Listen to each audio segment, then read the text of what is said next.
Assalamualaikum warahmatullahi wabarakatuh. Saya Fani Alisyadanto dari kelas 11 MPLB 1. Saya sekarang sudah berada di situs Gunung Padang dan saya akan mewawancarai salah satu juru pelihara di situs Gunung Padang ini. Let's go.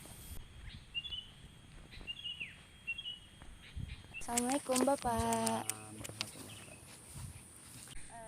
Baik Bapak, kami dari SMK Negeri 1 Cikangkulon dan kami ditugaskan untuk mewawancarai salah satu petugas di situs Gunung Padang ini. Boleh tahu namanya dulu Bapak?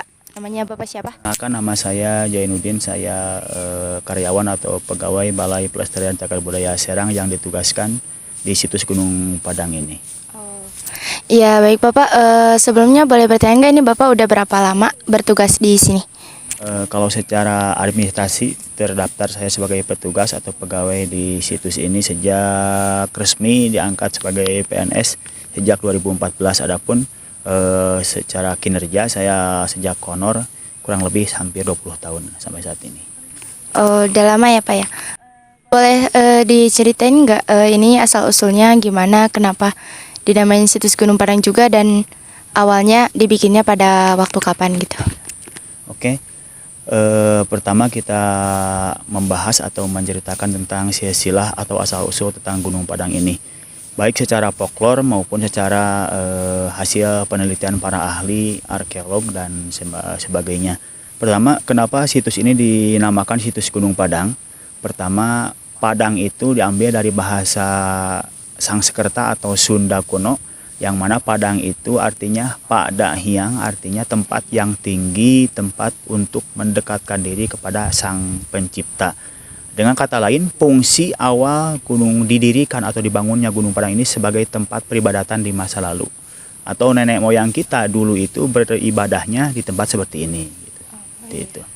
Adapun kalau untuk usia Gunung Padang ini, kalau menurut folklor, bahwa Gunung Padang ini peninggalan Prabu Siliwangi atau Raja Pajajaran. Adapun hasil dari para ahli, hasil dari carbon dating, bahwa usia Gunung Padang ini berkisar antara 2.500 sampai 4.700 tahun sebelum Masehi gitu kan.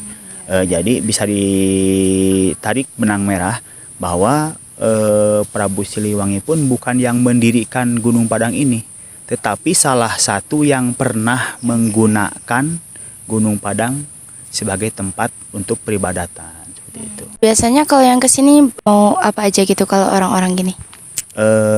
Macam-macam, apalagi kalau untuk sekarang kan sudah di destinasi sebagai destinasi wisata, otomatis datangnya atau tujuan mereka datang Gunung Padang ini bermacam-macam. Ada yang hanya sebatas memang wisata biasa gitu kan, jalan-jalan gitu kan.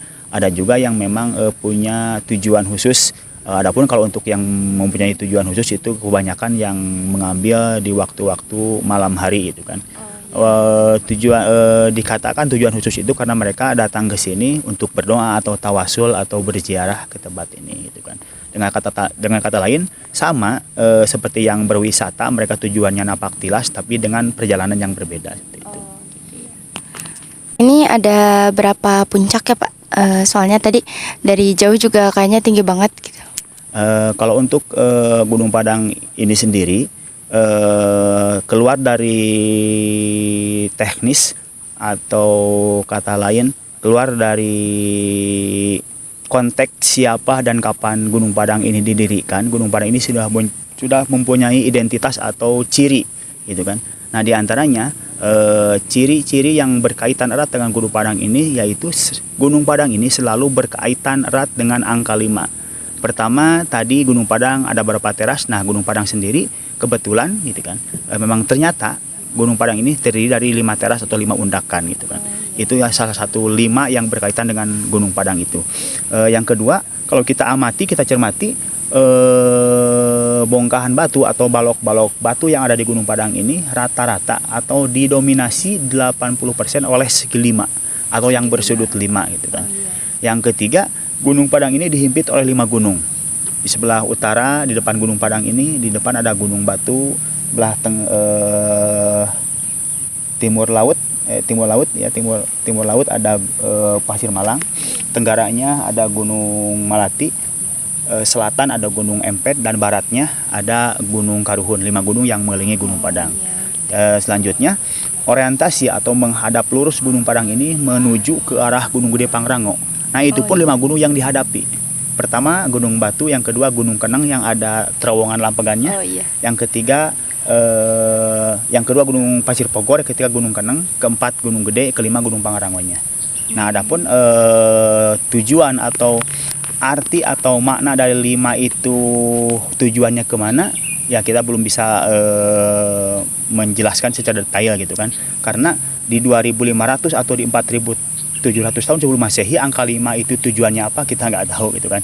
Beda dengan kata yang 5 yang sekarang gitu kan. Kalau toh misalkan kita sejajarkan lah atau cocok logi lah, oh 5 itu Pancasila bisa, oh 5 itu di Islam sebagai rukun Islam bisa, tapi kan di masa lalu apakah benar itu kan kita nggak tahu gitu kan. Iya, jadi itu lebih kembali ke masing-masing aja gitu secara penafsirannya, 5-nya itu mau dibawa kemana ya silahkan gitu kan. Oh begitu ya Pak. Baik, terima kasih Bapak atas semua informasinya. Ini bermanfaat banget buat kita ya. Dan mohon maaf banget Bapak udah ngeganggu waktunya. Baik, cukup sekian dari kita. Makasih ya Bapak.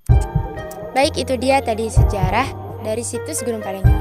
Saya Fani Alisha Dayanto, pamit undur diri. Wassalamualaikum warahmatullahi wabarakatuh.